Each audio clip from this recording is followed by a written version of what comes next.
चाराचा में आवे खातिर नेवाता पेठवनी शिव गुरु हो। चाराचा में ओइह जरूर शिव गुरु हो। चाराचा में ओइह जरूर शिव गुरु हो। चाराचा में आवे खातिर नेवाता पेठवनी शिव गुरु हो। चाराचा में ओइह जरूर शिव गुरु हो। अपने तो ओइह संग में गौरो के ले ओइह शिव गुरु हो। गणपत के लइह जरूर शिव गुरु हो। गणपत के ले ओइह जरूर शिव गुरु हो। चाराचा में आवे खातिर नेवाता पेठवनी शिव गुरु हो।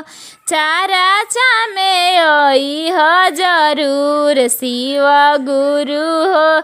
नेवाता के करिह मंजूर शिव गुरु हो। नेवाता के करिह मंजूर शिव गुरु हो। तोहारा के खाए खातिर भंगिया धतुरवा शिव गुरु हो। तोहारा के खाए खातिर भंगिया धतुरवा शिव गुरु हो। गौरा जी के पुआ पकवान शिव गुरु हो। गौरा जी के पुआ पकवान शिव गुरु हो। चाराचा में ओइह जरूर शिव गुरु हो। बबुआ गणेश खातिर लड्डू बनवनी शिव गुरु हो। चाराचा में ओइह जरूर शिव गुरु हो।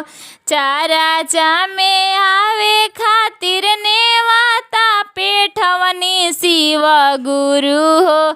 नेवाता के करिह मंजूर शिव गुरु हो। चाराचा में ओइह जरूर शिव गुरु हो।